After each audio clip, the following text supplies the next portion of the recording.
بسم الله الرحمن الرحيم. قال الله تبارك وتعالى ورتل القرآن ترتیلا. ہمارا یہ سلسلہ چل رہا ہے علم تجوید کا. قابل قدر سامعین، مجھے امید ہے کہ آپ اس سے استفادہ کر رہے ہوں گے. کل کے سبق میں آپ لوگوں نے پڑھا تھا صفات کی تعریف اور پھر صفات کی تقسیم، ابتدائی تقسیم، اور اس ابتدائی تقسیم میں جو ایک قسم تھا اس کے پھر مزید دو اقسام. یہ تفصیل آپ کل پڑھ چکے ہیں. آج ہم جا رہے ہیں انشاءاللہ اس کی تفصیلات کی طرف. تو ہم آج کے سبق میں پڑھیں گے صفات لازمہ متضادہ کے بارے میں.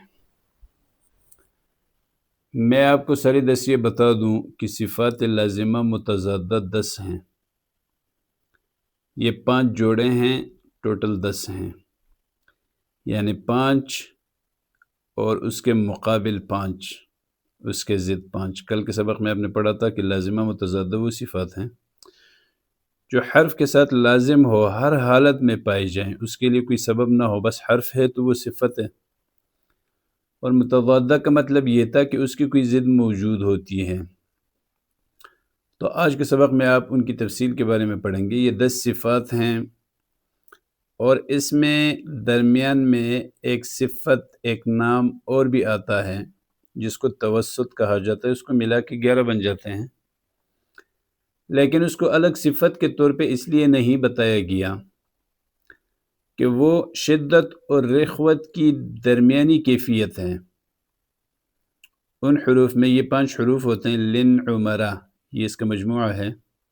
ان 5 حروف میں ایک درمیانی کیفیت ہوتی ہے، بالکل شدت بھی نہیں ہوتی اور بالکل رخوت بھی نہیں ہوتی.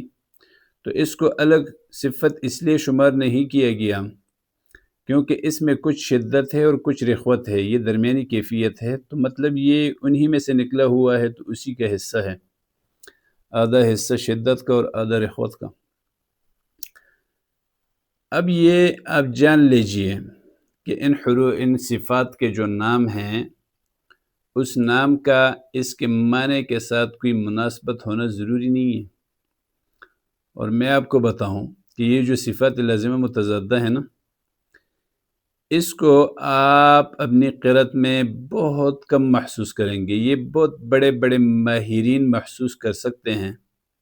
آج کے زمانے میں اگر کوئی ایسا افلاطون موجود ہو، یا وہ لوگ ان صفات کو محسوس کر سکتے تھے جو آج سے 11، 12، 1300 سال پہلے گزر چکے ہیں، جنہوں نے علم تجوید کے قواعد مرتب کیے اور جو بڑی نزاکت کے ساتھ جانتے تھے قرآن کریم کی تلاوت کو. تو بہرحال علم تجوید کا ایک حصہ ہے، اس لیے اس کا سمجھنا ضروری ہے ایک علم تجوید کے ماہر کو، کہ اسے پتہ ہو کہ صفات لازمہ متضادہ کون سے ہیں. اب اس میں آگے آ رہے ہیں صفات لازمہ غیر متضادہ، وہ آپ یقیناً محسوس کریں گے کیونکہ اس میں قلقلہ ہے، اور قلقلہ ایک ایسی کیفیت ہے کہ وہ سامنے ہے، آپ آواز کو ٹکراتے ہیں. قطب جدن، ان 5 حروف میں قلقلہ ہوتا ہے. یہ میں مثال دے رہا ہوں آپ کے سمجھنے کے لیے. تو جہاں پہ یہ حروف ساکن ہے نا، وہاں پہ قلقلہ آپ کرتے ہیں تو وہ قلقلہ آپ کو نظر آتا ہے.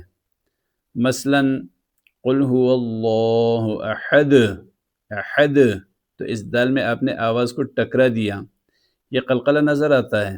اس طرح صفیر ہے تو وہ سیٹی کی صورت میں آپ کو نظر آئے گا. ز، سین، صاد میں یہ صفت پائی جاتی ہے. تو جہاں آپ یہ حرف ادا کرتے ہیں نا، بسم اللہ الرحمن الرحیم، تو سین میں جو سیٹی کی آواز آپ نے نکالی، یہ صفیر ہوتا ہے. تو بہرحال یہ جو صفات ہیں نا، 10 صفات، یہ آپ بہت کم اس کو محسوس کریں گے، لیکن میں آپ کو پڑھا دیتا ہوں تاکہ وہ علم تجوید کے جتنے قواعد یا جتنے اصول و ضوابط مرتب کیے گئے تھے وہ پورے ہو جائیں. تو آئیے سبق کی طرف. یہ 10 صفات ہیں اور 5 جوڑے ہیں، یعنی 5 صفات اور اس کے ضد 5. اس میں جو سب سے پہلے والے 4 ہیں وہ ہیں ہمس، اور ہمس کا مقابل آتا ہے جہر. اسی طرح تیسرے نمبر پہ شدت، اور شدت کا مقابل آتا ہے رخوت، یا اس کو رخاوت بھی کہا گیا، رخاوت۔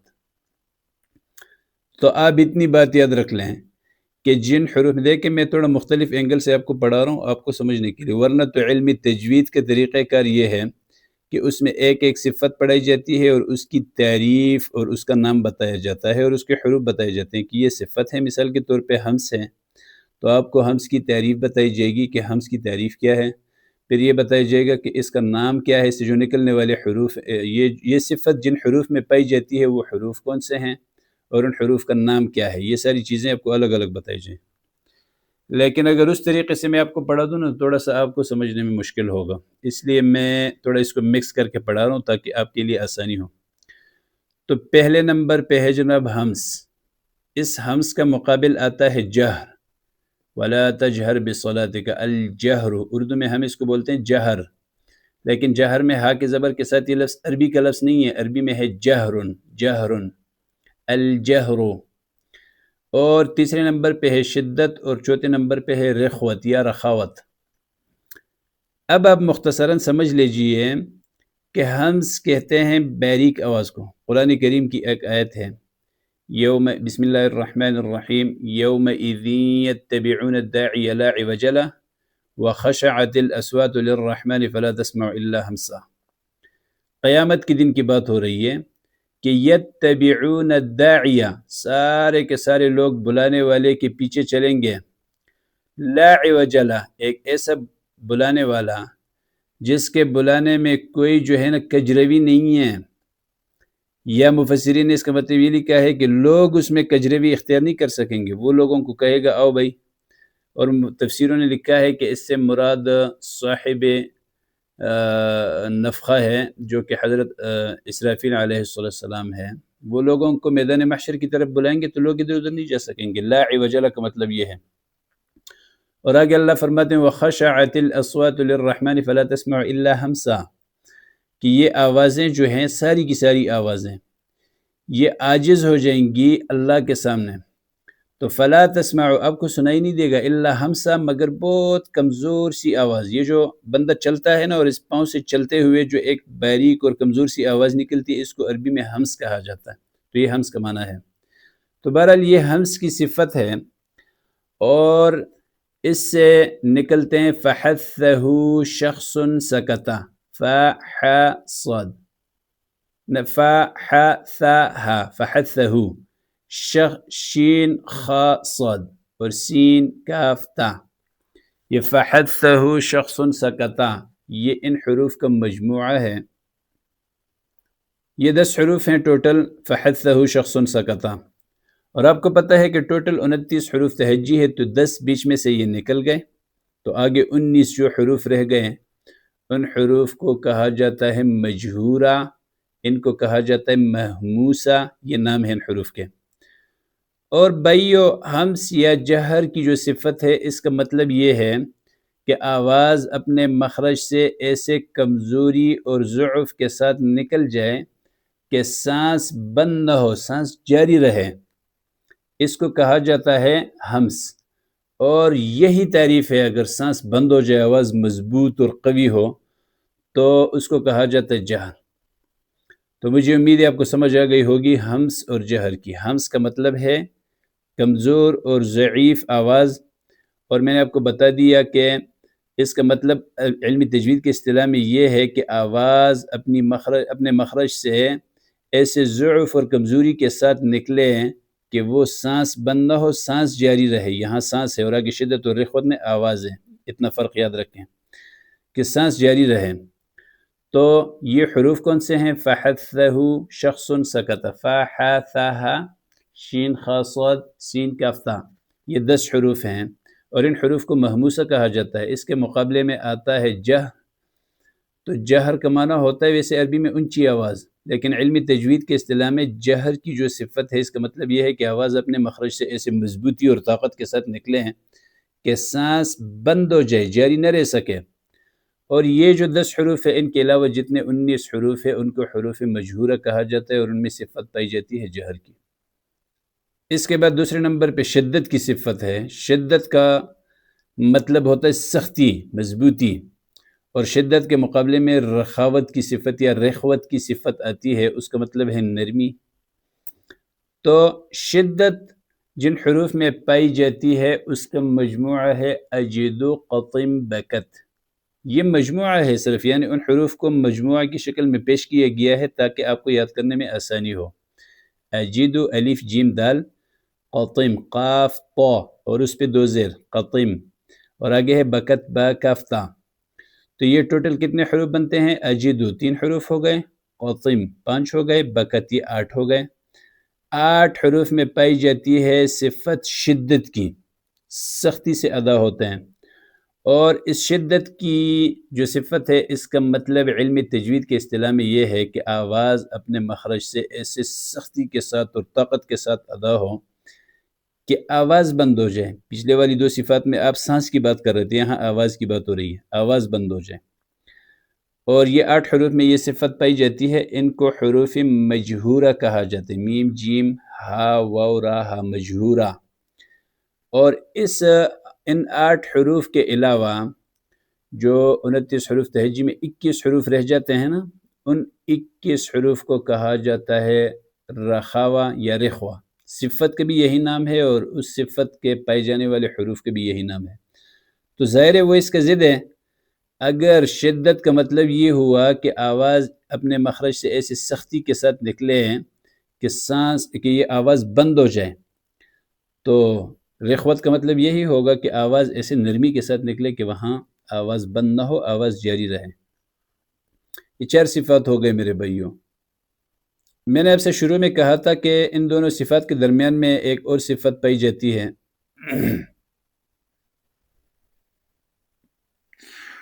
اور میں اس کا تذکرہ کرنا بھول گیا، بصد معذرت۔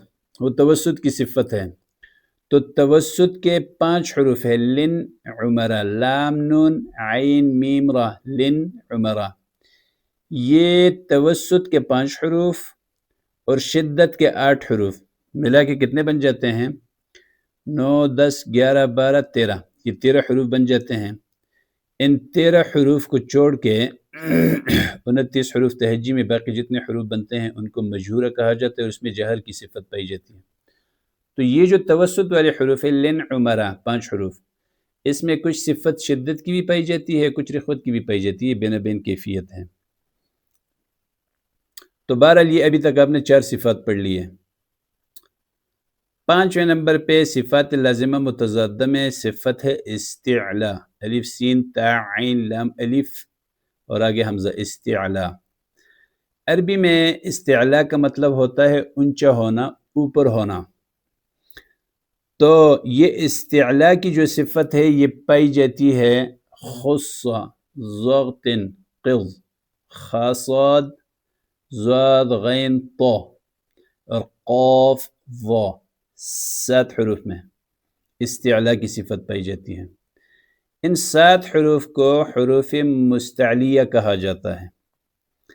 ان 7 حروف کے علاوہ جو 29 حروف تہجی میں 22 حروف ہیں، ان 22 حروف میں جو صفت پائی جاتی ہے وہ ہے استفال کی صفت، وہ استعلا کی ضد ہے۔ استفال کا مطلب ہے نیچے ہونا، اور استعلا کا مطلب ہے اوپر ہونا، اوپر ہونا، اونچا ہونا۔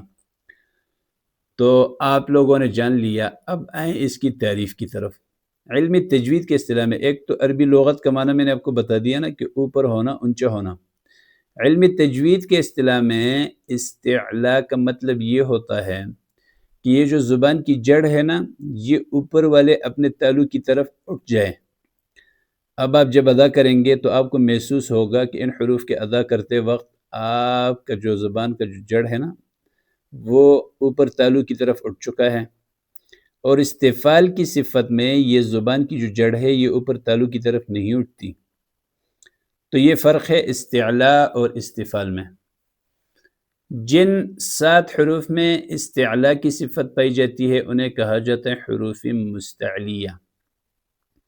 یہ آگے انشاءاللہ اب جب را کے احکام پڑھیں گے تو جب را باریک ہو، را ساکن ہو اور اس سے پہلے زیر ہو، تو وہاں پہ آپ کو بتایا جائے گا کہ را باریک پڑھی جائے گی، لیکن اس کے ساتھ 3 شرائط میں سے ایک شرط یہ ہے کہ اس کے بعد حروف مستعلیہ میں سے کوئی حرف نہ ہو۔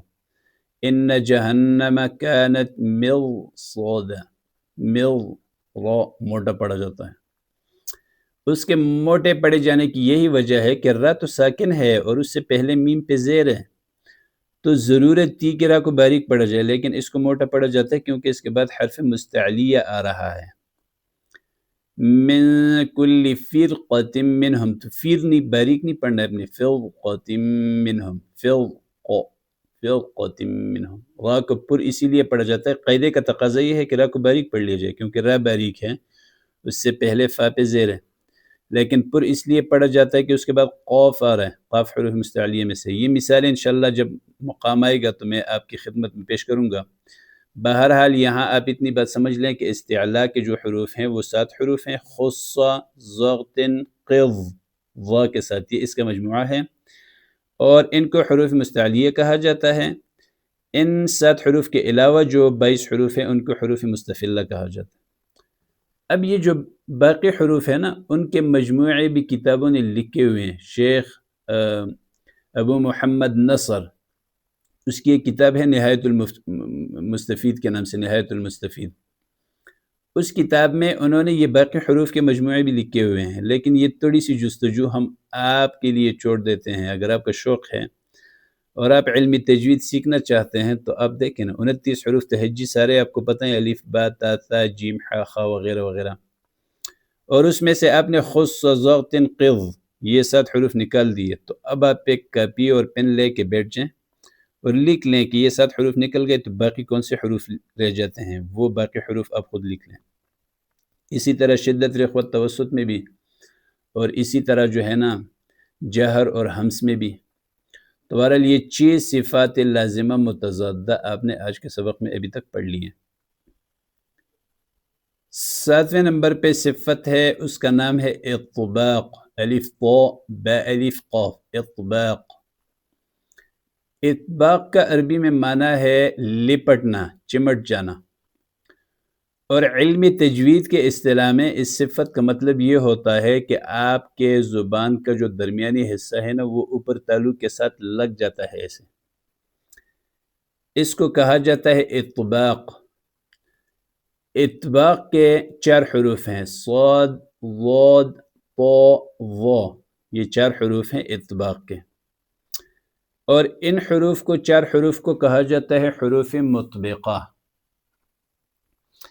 اب اس صفت کی ضد ہے اطباق کی، اس کی ضد ہے انفتاح۔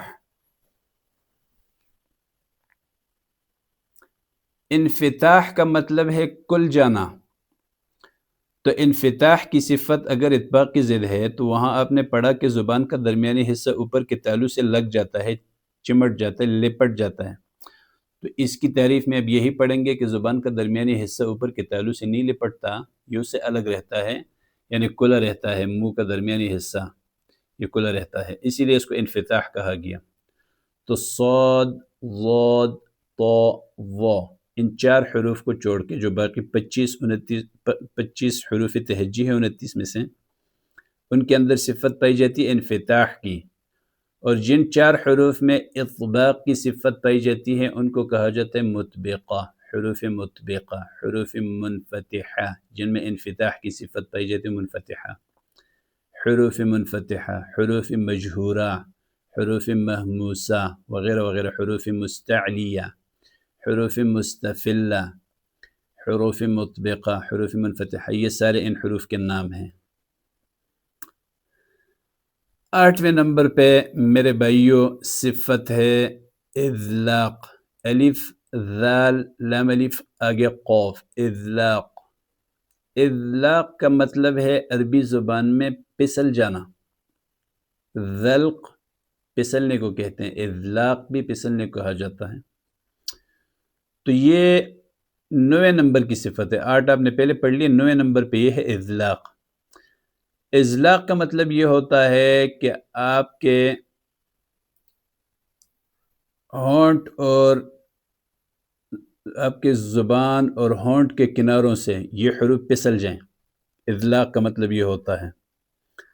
کہ آپ کے زبان اور آپ کے ہونٹ کے کناروں سے یہ حروف پھسل جائیں۔ اذلاق اس لیے اس کو کہا جاتا ہے نا، پھسلنے کا مطلب یہ ہے کہ یہ حروف بڑے آسانی اور شائستگی کے ساتھ زبان اور ہونٹ کے کناروں سے ادا ہو جاتے ہیں، کہیں پہ رکتے نہیں ہیں، رکاوٹ نہیں آتی۔ تو اس شائستگی کے ساتھ ادا ہونے کو تعبیر کیا گیا علم تجوید کے اصطلاح میں پھسلنے سے، اذلاق کہا گیا اس کو، ذال کے ساتھ اذلاق۔ اور اس کے مقابلے میں جو صفت آتی ہے اس کو کہا جاتا ہے عصمت، الف صاد میم الف تا، الف صاد میم الف تا، عصمت۔ تو عصمت کا اصل لغوی معنی ہوتا ہے خاموش ہونا، خاموش ہونا، لیکن یہاں علم تجوید کے اصطلاح میں آپ اس کا یہ مطلب نہیں لیں گے خاموش ہونے کا مطلب، کیونکہ یہ ضد ہے اذلاق کی۔ تو اگر اذلاق کی تعریف آپ نے یہ کی کہ زبان اور ہونٹ کے کناروں سے حروف پھسل جائے نا، آسانی سے ادا ہوں، پھسل جائیں، پھسلتے ہوئے، جیسے آپ چل رہے ہوتے ہیں نا تو کہیں کیچڑ میں آپ اگر پھسل جاتے ہیں تو آپ کافی آگے تک کا سفر خود بخود آٹومیٹک کر لیتے ہیں، اس میں آپ کو قدم اٹھانے نہیں پڑتے، تکلیف اٹھانی برداشت نہیں کرنی پڑتی۔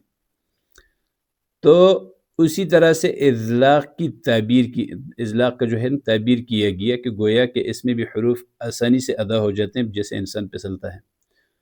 تو اس کے مقابلے میں جو عصمت کی صفت آتی ہے تو آپ اس کا خاموشی کا ترجمہ نہیں کریں گے، آپ کہیں گے کہ یہاں آسانی سے حروف ادا نہ ہو زبان اور ہونٹوں کے کناروں سے، بلکہ اس میں یہ آواز جو ہے یہ حروف بند ہو جائیں۔ تو اذلاق کی صفت جن حروف میں پائی جاتی ہیں وہ کتنے حروف ہے؟ فرّ، من، لبّ، یہ ایک اس کا مجموعہ بتایا گیا، یا یہ بھی مجموعہ بتایا گیا کہ فرّ من لب۔ فرّ من لبّ کا مطلب یہ ہے کہ بھاگ گیا وہ شخص جس کے اندر عقل تھا، جس نے عقل اختیار کی۔ تو بہرحال یہاں پہ وہ آپ کو اس جملے کا مطلب بتانا مقصد نہیں ہے، وہ حروف بتانا مقصد ہے۔ فرّ من لبّ، تو کتنے حروف ہو گئے؟ 6، فا را میم نون لام اور با۔ یہ جو 6 حروف ہیں ان کو اس میں پائی جاتی ہے صفت اذلاق کی۔ ان حروف کو ادا کرتے وقت جو زبان ہے اور ہونٹ کے کنارے ہیں نا اس سے آواز پھسل جاتی ہے، اور ان 6 حروف کے علاوہ جو باقی 23 حروف ہیں نا، 29 حروف تہجی میں سے، اس میں پائی جاتی ہے صفت عصمت کی، کہ وہاں آواز خاموش ہو جاتی ہے، رک جاتی ہے، بند ہو جاتی ہے، آگے پھسلتی نہیں ہے۔ انشاءاللہ یہ جب ہم آگے حروف ادا کریں گے تو میں تھوڑی بہت کوشش کروں گا کہ آپ کو بتا دوں کہ اس میں اذلاق کی صفت ہے، اس میں عصمت کی صفت ہے، تو دیکھیں اس طریقے سے آواز بند ہو گئی۔ تو بہرحال جن 6 حروف میں صفت پائی جاتی ہے اذلاق کی اس کو کہا جاتا ہے حروف مذلقہ، میم ذال لام قاف اور آگے ہا، مذلقہ۔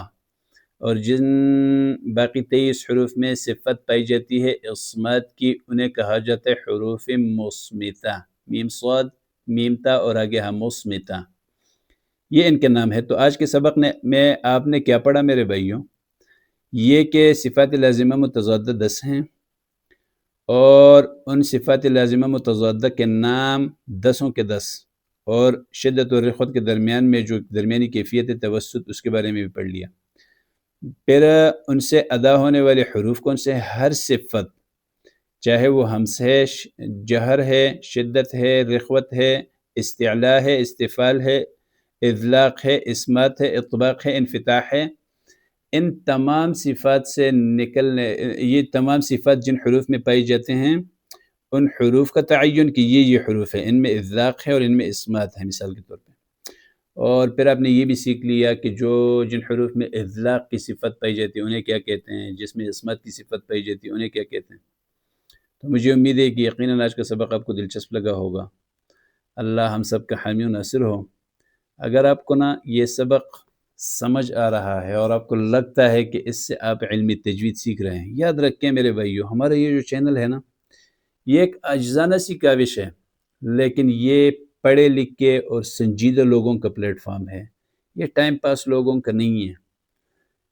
تو یہاں وہی لوگ آئیں گے جنہیں شوق ہو کچھ سیکھنے کا، علم حاصل کرنے کا، اور وہ لوگ آئیں گے انشاءاللہ تو وہ اس پلیٹ فارم کا حصہ رہیں گے ہمیشہ۔ جن لوگوں نے ٹائم پاس کرنا ہے مختلف لوگوں کی تقریریں سن کے، اور وہ لوگ جن کی تقریر مبنی ہے کسی طرز پہ یا کسی ہنگامہ آرائی پہ یا کوئی لطیفوں پہ یا ایسے لوگ، تو وہ اس پلیٹ فارم کے ساتھ کچھ عرصے کے لیے تو جڑے رہتے ہیں، لیکن یہ انسانی فطرت ہے، ایک عرصے کے بعد وہ اس کو چھوڑ دیتے ہیں۔ مجھے امید ہے انشاءاللہ کہ ہمارے اس پلیٹ فارم پہ آنے والے لوگ پھر کچھ حاصل کریں گے اور وہ ہمارے ساتھ جڑ کے جائیں گے نہیں۔ اگر آپ کو سمجھ آ رہا ہے کہ آپ کو اس چینل سے کچھ مل رہا ہے تو آپ ضرور، اگر آپ نے سبسکرائب نہیں کیا تو کر لیں، اپنے دوست احباب سے شیئر کریں اور اس کو لائک کریں، کمنٹ کریں۔ اس وقت آپ کی چھوٹی سی ایکٹیویٹی اس چینل کے اوپر وہ ہمارے لیے حوصلہ افزائی کا باعث بنتا ہے۔ تو اگر ہمیں لگے کہ آپ دلچسپی لے رہے ہیں یا دنیا میں ابھی بھی کوئی ایک بندہ موجود ہے جو علم حاصل کرنے کا شوق رکھتا ہے، تو ہم انشاءاللہ اس سلسلے کو ضرور جاری رکھیں گے۔